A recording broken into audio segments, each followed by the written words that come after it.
brothers and friends, this is Billy Maddalon coming back to you for another edition of Off Script on Purpose. Today, we're very fortunate because we're going to talk about a really important topic, not just in our broader society, but also an important topic in the fraternity. We're lucky to have a special guest. So let me tee it up a little bit by talking about the fact that today everyone is hearing more and more and experiencing in their own lives more and more about mental health challenges that we're having throughout our culture. SigEp obviously has a mantra that says sound mind, sound body. And so it's square in our wheelhouse in terms of, where we ought to be spending time and energy and resources, making sure that our brothers are healthy, and that when they're not, regardless of the circumstance, that we have their back, that we come to their aid. And so we come here today with sort of an open heart and a spirit that wants to learn more about what's going on nationally with mental health concerns. And then we're going to try to talk a little bit about what SigEp is looking toward doing.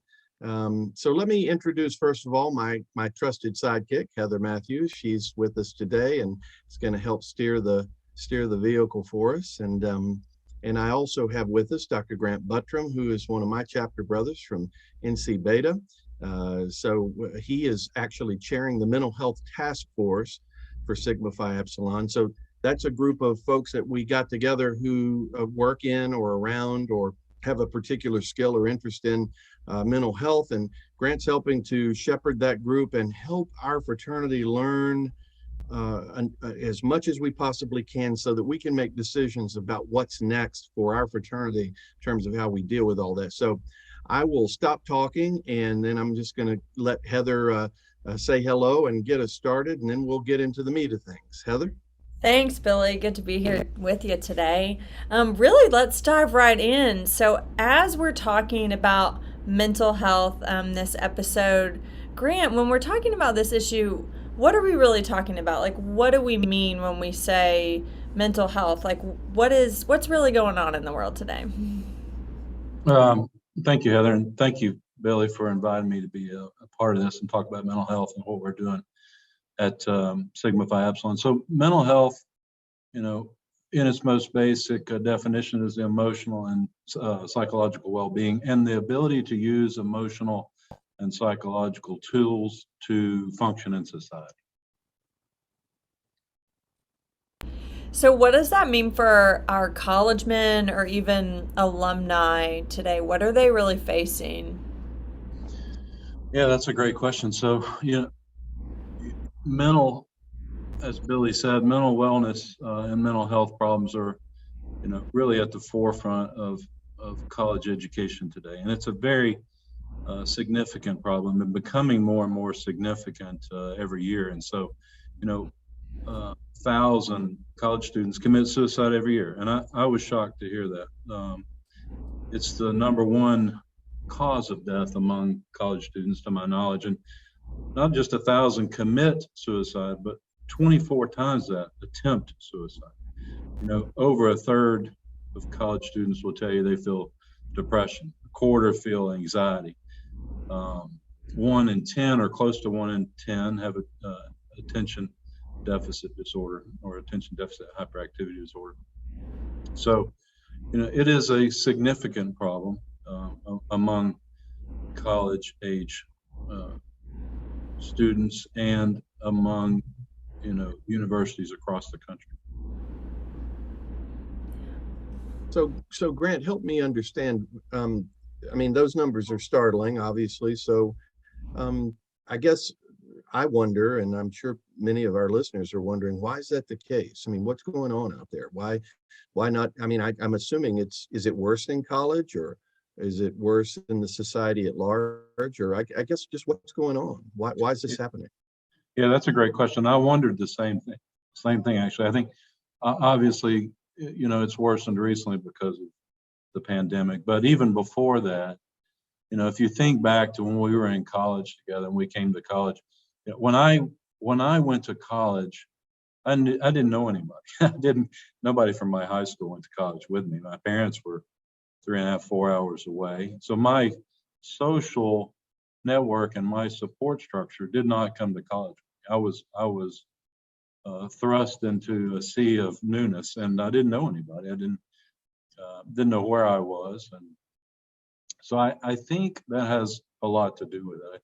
I think for the first time, young men and women are living on their own, dealing with things that they have not dealt with on their own up to that point. And it could be, relationship problems or sleep disorders, identity crisis, things like that.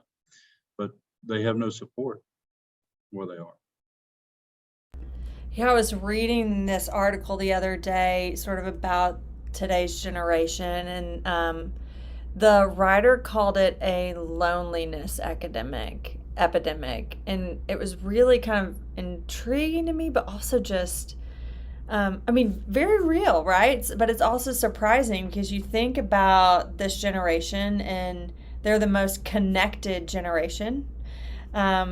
Technology has ways of bringing people together, but in reality, they're the most connected, but they're also the most alone. And it described this generation of college men, particularly, as just adrift. They are connected, but there's this physical separation, which can really enhance that sense of loneliness. And I think in one way that sort of brings us back to Billy's point of like, why is this so important to SigEp? Because what SigEp does is bring people together, and provides, to your point, a different network of support that you don't necessarily have in college without something like that. So, yeah. Yeah, you're right. Billy and I have talked about that as well. They are the most connected and the most lonely. Over half of college students identify as being lonely.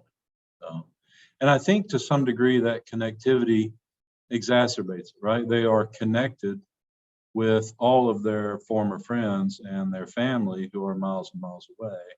And it just reminds them even more that they're that far away. Yeah. Yeah, and I've become fond of a phrase that we're all currently overfed and undernourished. That we are the consumers of a lot of information, a lot of stuff. We're constantly connected, never really quote unquote alone. But the question is, how much of it are empty calories, or how much of it is actually nourishing connection, nourishing information that really either makes us smarter or makes us more emotionally connected to something that's relevant in our life. So I don't know, connected, I think we can give air quotes to connected, but we are connected, but a lot of it's anxiety provoking for me. I mean, sometimes being connected all the time actually helps to create additional anxiety on my part, because I'm a performer. So I feel like when I'm connected that I have to know the answer all the time, or I have to always be happy, or I have to always be on. Why can't I just get on the camera or get on the phone or text or email sometime and just say, what do you want? Why are you bothering me? Which of course is inappropriate. You're not allowed to do that. You're supposed to say, hello, how are you? I'm great, 24/7. So, yeah. So Grant, real quick, go ahead. Yeah. I'll take it one step further. And I don't know about you. I try not to get on Facebook anymore, but when I used to look at Facebook, I would see how perfect everybody's life was, right? And so, because you only post the perfect moments for the most part on Facebook, and I never felt like, that my life was that perfect. So I think that probably exacerbates it in another dimension as well. Well, and it's probably not just in fairness to Facebook. I mean, it's the same thing on Instagram. It's the same thing. I mean, all of the social networks, I think, give us an opportunity to present either our best selves or present our real selves. And who wants to drop trowel and be naked in front of the world? That's just not that's not my idea of a good time. So, I mean, what if I have a choice, a binary choice between, presenting my real self as I really am, without my hair done and without my makeup on, if you will, as my grandmother used to say, or my made up self, I know which one I'm going to choose. And it does provokes anxiety and it puts pressure on us. So, Grant, I want to ask you, you and the committee have been doing a lot of research on this stuff and looking around and taking the temperature of a variety of different bodies of water. So how are colleges addressing this issue in general or specifically? Yeah, that's a great question. I appreciate you asking about the committee. If we have a chance to talk about it more in detail, I'd like to talk about the Sure. committee as well. But Absolutely. as far as what universities and colleges are doing around the country, it really is a mixture of responses. So, we've done some research, and let's take counseling for example. We've polled several universities now around the country, spoken to several counselors, and in fact, one of our committee members is a clinical psychologist in Montana State. But their ability to handle mental wellness problems varies tremendously from campus to campus. So some people, it seems like just about everybody in a crisis can be seen in an urgent or emergent manner. But outside of that, students with depression, anxiety, and issues transitioning to college, for example, they may wait anywhere from 2 weeks to 2 months to be seen for counseling. And even more significant than that is, an issue that I encountered that blew me away, actually, because more and more undergraduate students are coming to campus with diagnoses that require medication. And it is shocking to me that when they get to campus, there is no plan in place on campus to continue those medications and continue to treat that student/patient. And so as a physician, that is concerning to me. And I wonder how many of our undergraduate brothers are now falling through the cracks, don't know what to do with their medication when they get to, and these are not necessarily small towns. These are big cities with big universities, and there are no psychiatric plans or psychiatric pathways in place to continue these medications. So don't get me wrong, some universities are doing an excellent job, but there is not uniformity across the nation with regards to offering our brothers the resources that they need. Well, it sounds like it's the Wild West out there then, Heather. Yeah, anything goes in some places, really. I mean, like I said, I think all of them are doing a good job treating patients in crisis, and really that's what you want them there. I was just thinking, so there's not uniformity across, and I don't know that that's possible across, gosh, the thousands of college campuses that exist, right? With different resources and priorities. But I think for SigEp, what does that mean, right? So if you're saying 25% of college students have diagnosed, medicated concerns, others are lonely, others are depressed, others are experiencing anxiety, others are overwhelmed, and others are coping, right? What does it mean for SigEp and our volunteers and our officers and our leaders and our brothers? Like, how can we bolster what the universities are doing? How can we help? Yeah, so that's what the committee is looking at now, among the research. And I'd be happy to talk about what we're doing now if you're interested. So we put together what we believe. Hold on just a sec, Grant. Before you go there, let me ask you, because I honestly don't really think I know the answer to this.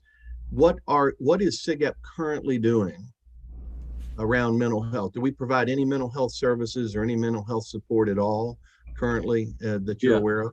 So what I'm aware of is that currently, one of our excellent staff members has put together a web page for resources that you can link to on our homepage. On SigEp.org. On SigEp.org. This is a particularly close issue for me, because when Billy and I were undergraduates, we had a brother commit suicide. And lately, since we've been involved with this, Billy and I will communicate about brothers who are taking their life, and who have taken their life recently.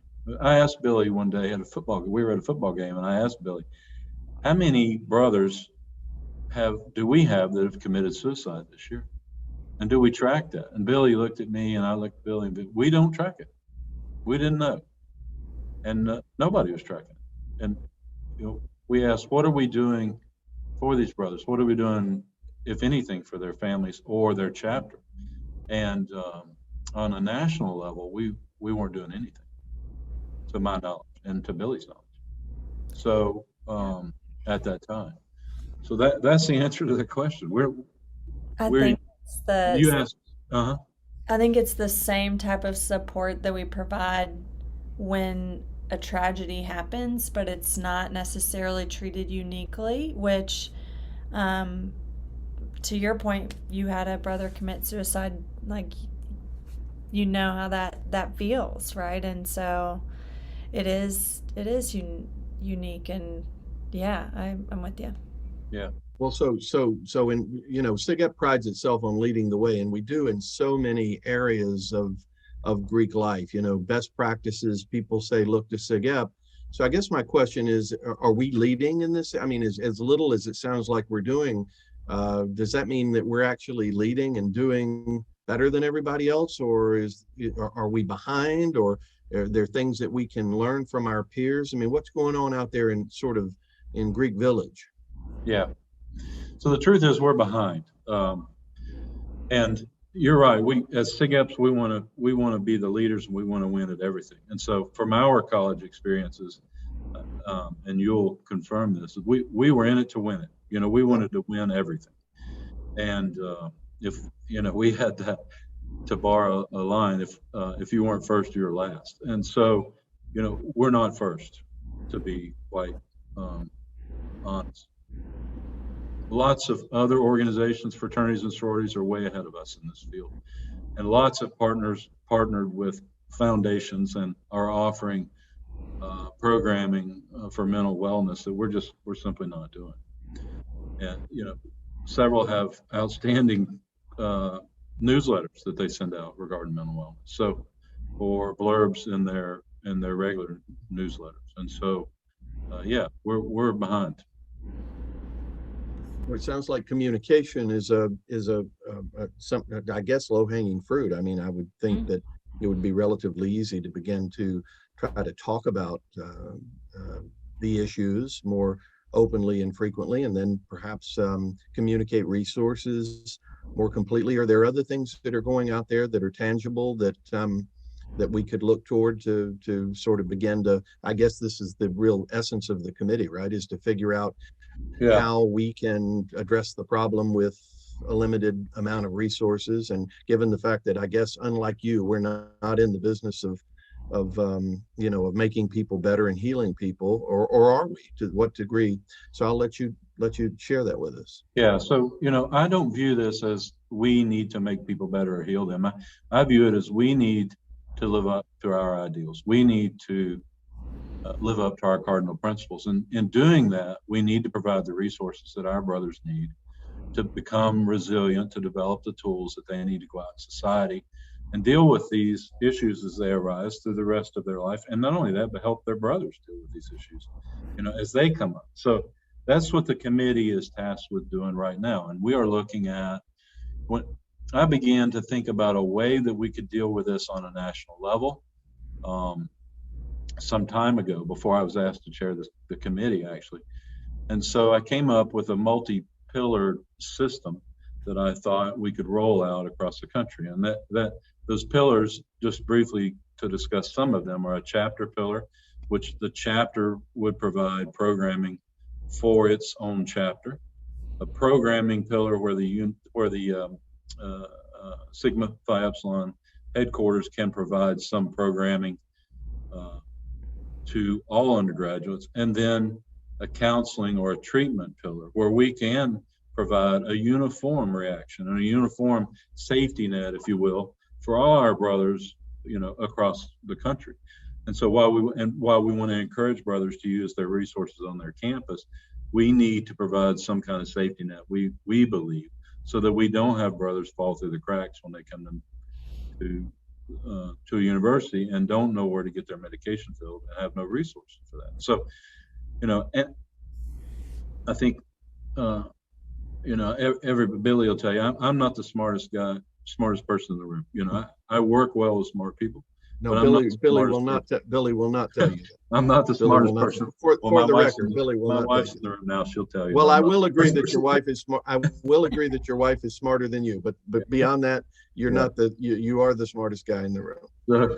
But I do work well with smart people. So we have put together a phenomenal committee of some very smart people. And what we're doing is looking at those pillars, building those out in a way that we can provide some uniformity in the resources that our brothers have. And it started on the Tragos quest to Greece last year, which I was on.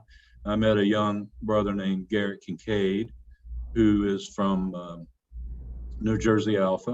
Mm-hmm. And we had a very good conversation on a bus ride about this very topic. And what they were doing at New Jersey Alpha, which was quite impressive to me. And I actually went to Hoboken to New Jersey Alpha to see firsthand what they were doing. And what they're doing is phenomenal. And so we made their program the basis for our chapter pillar. And I put Garrett on the committee as an undergraduate member. But we have a clinical psychologist that is developing some programming for our undergraduates. We are currently researching strategic partnerships with other organizations. We're doing a trial right now with Silver Cloud, which has a platform for cognitive behavioral therapy so that we can offer some online treatment. We're also in talks with Talkspace to provide maybe a safety net when needed. And so those are just some of the things we're doing. We have a long way to go, but we're excited about what we're doing. And like I said, this is we talk about suicide, and I've said this before. This is not about saving lives. It will save lives, but it's not about saving lives. This is about living up to our ideals as SigEps. Billy, taking into account all the work that the committee and Grant are doing and where we want to go in this area, if we were 5 years down the road, what do you hope is different, or what do we hope is improved? Like, where do you want SigEp to be in this area in 5 years, or what do you want our men to be experiencing? Well, I mean, I think first, it's such mental health it still remains a stubbornly dirty topic. It's like what people don't want to talk about it. They're embarrassed by it for some reason. So I guess I hope in 5 years, SigEps, it can be normal and comfortable for people to just share and talk about their challenges, their spiritual or mental health challenges that they're having in their lives. That's number one. I hope we have a culture of transparency where it's okay to be vulnerable and take risks with each other in terms of how we share our lives together. But the work of this committee is going to have a profound impact on where we are in 5 years, because it's going to instruct us on so the challenge in Richmond is always, do we try to do something at the mothership and drive it out to 200 plus chapters in the nation, and then that becomes a significant resource issue. I'm not just talking about money, I'm talking about people, skill, expertise, right? How do you drive major programs out of one place into 200 plus different locations? Or the degree, and I think Grant mentioned this, the value in trying to help create localized programming, localized planning, localized care that is appropriate for the chapters. Some chapters are big, some chapters are small. Some chapters, as Grant mentioned, are on campuses where we have lots of resources and some really good practices, and some are on campuses where resources may be scarce, or the access to predictable care may be limited. And so to the degree that we change over the next 5 years, I want more consistency in how we provide this care. And I'd like to be able to help become each other's caregivers. I mean, yes, psychotropics and medications are part of it. Therapy and seeing professional counsel are part of it.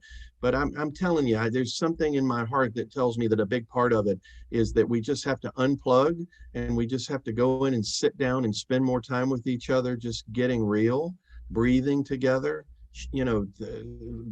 being vulnerable together, sharing our fears, our thoughts, our concerns. It's really hard to be alone when you're not alone. Yeah. And I just want our brothers to not be alone anymore. And SigEp is that we have access.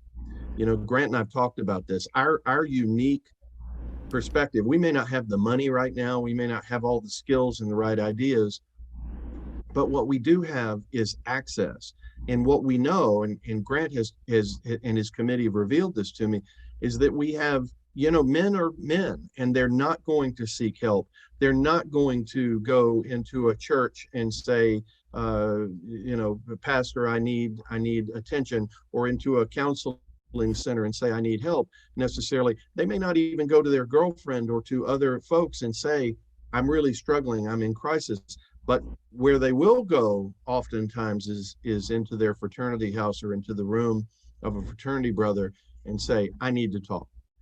I'm in trouble, or I just need some feedback. I need to hear somebody talk to me about something. So I think we have to unleash SigEp. I don't know what that means. We just have to sort of take SigEp, and I think whatever SigEp was intended to be, this is an opportunity for us to, let the Kraken, the mental health Kraken loose, and unleash brotherhood and SigEp and brotherly love in a way that we haven't done to date, probably because we've never had to. So now we know the need is out there. It's real. It's acute. So let's don't be afraid to make new mistakes. I'm okay with making mistakes. I love to fail. It's how I learn. And I think SigEp is going to have some misses here. Grant's committee is going to make sure that they're far in between. But we'll have some misses. We're going to beta test and try some things, and if they don't work, we'll try something different. We'll get better. We're going to make new mistakes, but we're going to go there. We're going to take this challenge on, because I'm confident in the information that's going to come from this committee. I think it's going to be quality stuff. And I think I speak for the entire national board when I say we're really looking forward to getting our hands around it. And we just have to figure out how to get the resources where they're needed. Yeah, I loved something that you said just about like how we have unique access. And I think that brotherhood piece is, I'm not a brother, right? I think we can all discern that. But that brotherhood piece is not lost on me. And I think it is what men today are craving and need. And you know me, I'm always the nerd with my research facts. But like I was reading a study earlier this week that literally they did it on college students, and they pulled fraternities aside and said, what's different here? Because fraternity men had stronger mental health and wellness than unaffiliated men. And when they dug into it more, it was that they are together, they actually have authentic connection, they're more okay having those tough conversations.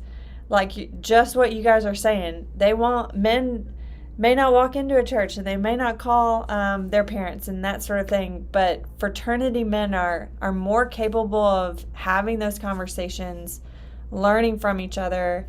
They experience less anxiety and depression than their peers, and it really is that sense of family and connection.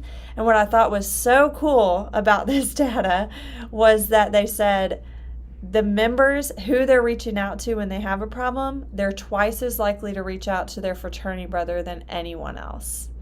And none of that surprises me. None of that surprises me. It just doesn't. Yeah. And you know what? And you know what and Grant can speak to this. That you know what hasn't changed? Nothing's changed. I was in college from 1985 to 1990, and that's exactly what was going on at NC State, at NC Beta. It's exactly what was happening. Yeah, so and in support of what Heather's saying, 65% of undergraduate students say that their friends are their support network. That's more than parents, teachers, roommates, immediate family. So, that is not surprising. Yeah. Well, Well, Grant, Grant, you want to wrap us up? Anything we didn't ask you? Anything you want to share that?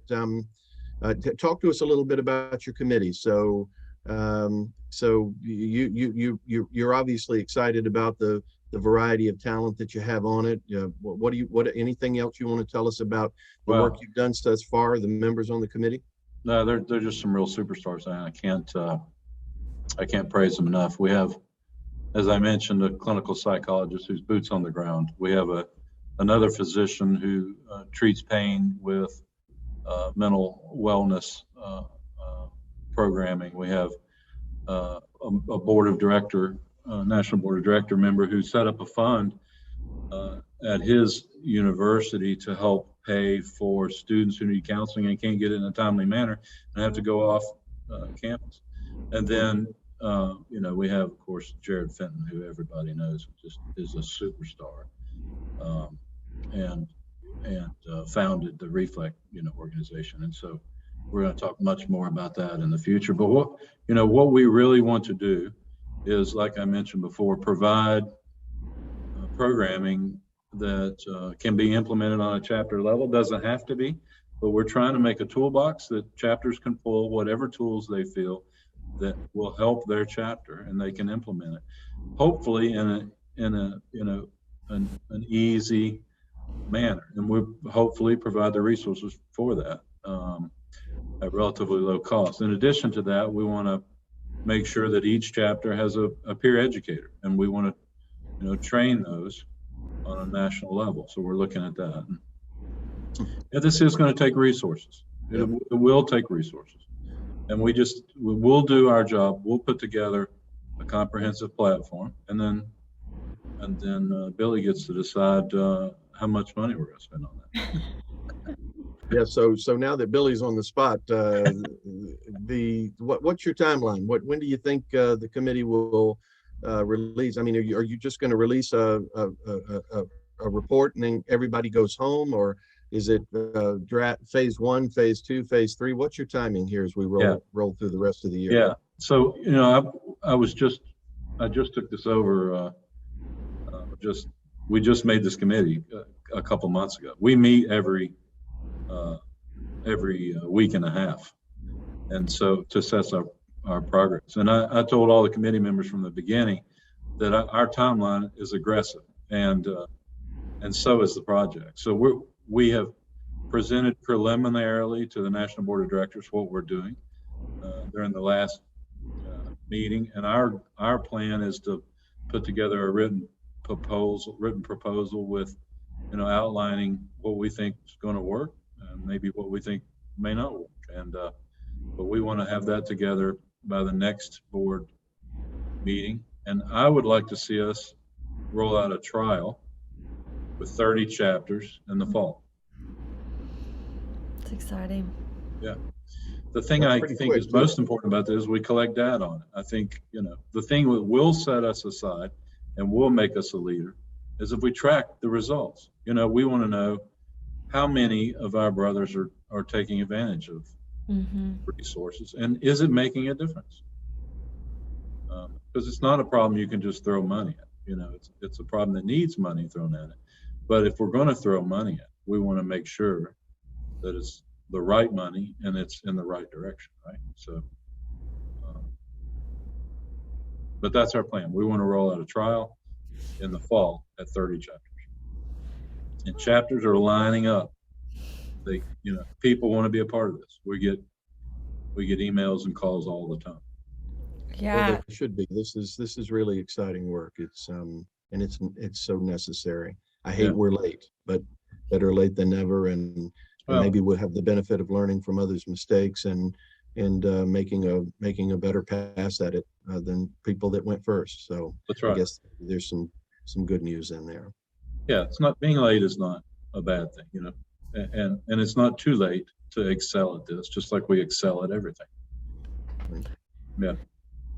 Billy, before we wrap up, you both have mentioned, and I think both have met the men at New Jersey Alpha at Stevens Tech, which Grant, you mentioned. And we always like to share like, who's doing this really well and what's a success story. And Billy, did either of you guys want to talk more about, like, I think for all the chapters out there listening and the undergraduates listening, I just love, if we can give an example of someone that's taken the bull by the horns and what that looks like. Billy, did you want to speak to that at all, or share more about what that specific chapter is doing that maybe others can learn from in the short term too? Absolutely. So, and Grant has a member of this chapter on his committee. So I know that he knows a little bit about what I'm talking about. So we always have a damn proud moment, things that SigEps are doing all over the country, individually and collectively, to make the fraternity proud and to make their parents and their communities proud. And so I had the opportunity back in the fall to visit Stevens Tech at our New Jersey Alpha chapter and deliver their keynote for their Balanced Men Scholarship. And while I was there, I as always, I spent a lot of time with the undergraduate members and tried to get to know them a little bit. And I was so impressed. They are doing, Grant, some of the stuff that we're talking about doing on a bigger scale. They have something called the CARES Committee, and it's basically a special group that works with the chaplain. They have weekly sound mind discussions to help check in with brothers. They talk about things like vulnerability, introspection, providing a meaningful place for brothers to plug in where brothers need to plug in, and where the chapter can plug in their own lives. It was just really good stuff. And I just want to call them out and tell them how proud I am. I told them that night how proud I am of what they're doing, but I want to do it again. It's a terrific example of a chapter that just recognized that there's a need, and they weren't waiting on anybody to come save them. They went and took care of it themselves. I love that. All right, guys, well, let's bring it home. Anything in closing? What are your final thoughts on the topic, or why it should matter to people? What do you want their big takeaway to be? Randall, I'll let you start, and then I'll wrap it up. I think I've made most of the most important points, but I would bring it back to, like I said a minute ago, this is really about living up to our ideals. And so, it's in our ritual. Should a brother fall by the wayside, let it be, another brother of Sigma Phi Epsilon that comes to his aid. So, this is our duty. To take care of this as best we can, and to take care of our brothers. And so that really is what I would leave with. Well, it's hard to disagree with that. I mean, that's the essence of it, isn't it?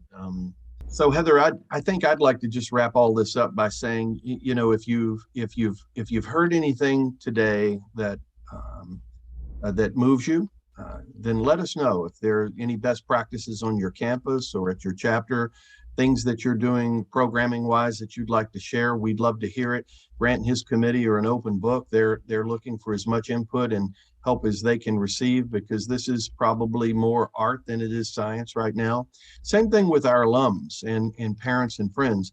If you're working in this field and you're aware of men's programming or mental health programming, Grant knows we've talked about this. There's Eastern traditions and Western traditions. I mean, there are a lot of different ways to approach some of what we're doing, and we're going to build that toolbox. So your input and your ideas are valued. So reach out to me at my Grand President address. It's on the internet. We'll make Grant's information available as well if you'd like to reach out to him in the committee. Heather's easy to find as well through SigEp staff. So this has been a pleasure.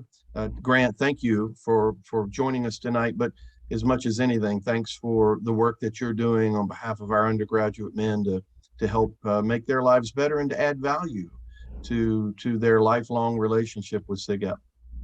Well, it's my pleasure. Thank you for having me. Sure. And as Grant and I always like to say, I love you. I love you too, buddy. Sure. And Heather, we love you as well. Right back at you. Absolutely. Thanks, everyone, and we will see you next time. You got it. Bye, y'all.